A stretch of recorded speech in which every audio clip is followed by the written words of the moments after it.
धम्म प्रेमियों, आज की जो गाथा है वो भगवान बुद्ध के प्रिय शिष्य आनंद थेर की कहानी है, जो बड़े पारंगत हुए और भगवान बुद्ध के वो प्रधान शिष्य कहलाते थे। जो ये कहानी है बड़ी मार्मिक कहानी है। किस प्रकार से आनंद थेर से एक लड़की का प्रेम हो जाता है। प्रेम होने के बाद किस प्रकार से आनंद को अपनी तरफ खींचना चाहती है, मगर आनंद अपने सत्यता से नहीं डिगे। वो कहानी आज आपके सामने में प्रस्तुत करूंगा।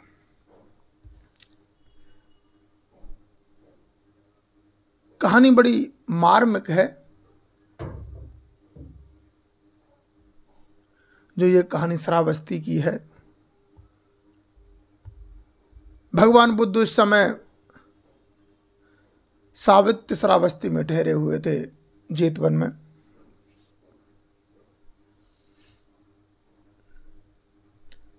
वहीं पर एक गांव है और गांव में एक परिवार रहता था। उस परिवार में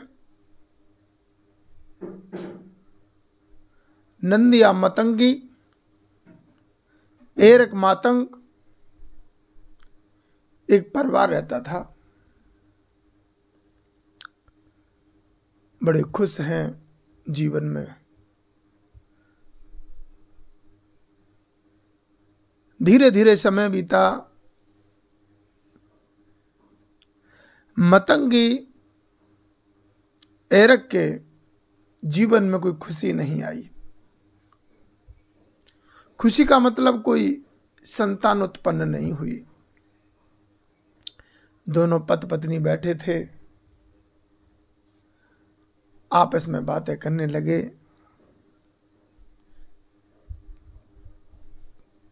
कोई कह रहा था कि कोई संतान पैदा नहीं हुई,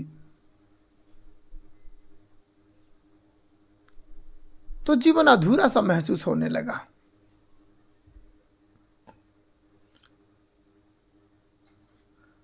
धीरे धीरे भक्तों जवानी चली गई, कोई संतान पैदा नहीं हुई। उस मतंगी ने उस समय जब कोई संतान पैदा नहीं हुई तो मतंगी ने जादू टोना का काम शुरू कर दिया। जादू टोना सीख गई वो, सिद्धि रिद्धि, और अपना समय व्यतीत करने लगी। धीरे धीरे प्रकृति का यह देन हुआ कि अधेड़ उम्र पर जाकर के आज मतंगी जो है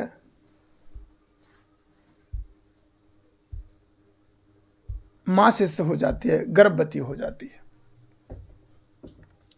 जब वो गर्भवती हो जाती है, धीरे धीरे समय बीता, 9 मास हुए और मतंगी ने एक सुंदर कन्या को जन्म दिया। जब सुंदर कन्या को जन्म दिया, घर में बड़ी खुशहाली है। बोले घर में बेटी आई है, पुत्री रत्न का प्राप्ति हुई है, सभी लोग खुशहाल हैं। घर में तो इधर जो वो पति पत्नी थे वो भी खुश थे। बोले चलो बुढ़ापे आकर के एक पुत्री तो प्राप्त हो ही गई। अब धीरे धीरे जीवन व्यतीत हो रहा है। थोड़ी सी बड़ी हुई तो लोग बागों ने उसका नाम प्रकृति रख दिया, क्योंकि प्रकृति की देन थी तो उसका नाम प्रकृति रख दिया। अब प्रकृति धीरे धीरे बड़ी हो रही है, बड़ी सुंदर है।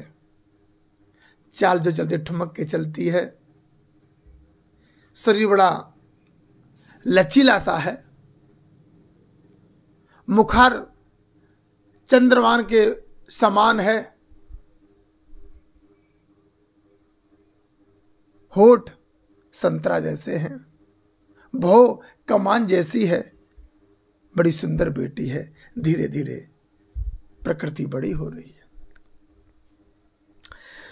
जब प्रकृति बड़ी होने लगी, बड़ी चंचल स्वभाव की है, तो माँ भी बड़ी खुश होती है कि ले चलो कि बेटी है, हमें बड़ा आनंद में रखती है। और इधर बैसाख गर्मी है, लू चल रही है, और आनंद जो है वो उसी नगर में आ जाता है जहां पर प्रकृति रहती है।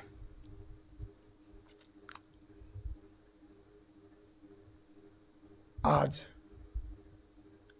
बिच्चापट करते हैं, गांव से निकल करके एक वृक्ष के नीचे बैठ जाते हैं और वहां पर आनंद खाना खा लेते हैं। जब खाना खा लेते हैं, खाना खाने के बाद प्यास लगी, लू चल रही थी, लपटें लग रही थी, और इधर प्रकृति जो है पानी भरने के लिए कुआं के किनारे आ जाती है। और साथ में हिरन है। हिरन से बड़ा प्रेम करती है प्रकृति, और हिरन को साथ लेकर के आती है, और वह कुआं के किनारे हिरन को स्नान कराती है। जब स्नान कराती है तो उधर से जो भिक्खु हैं, आनंद थैर आ जाते हैं।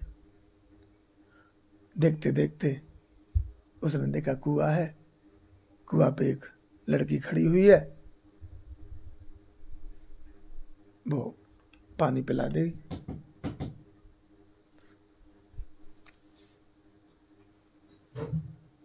कहने लगे,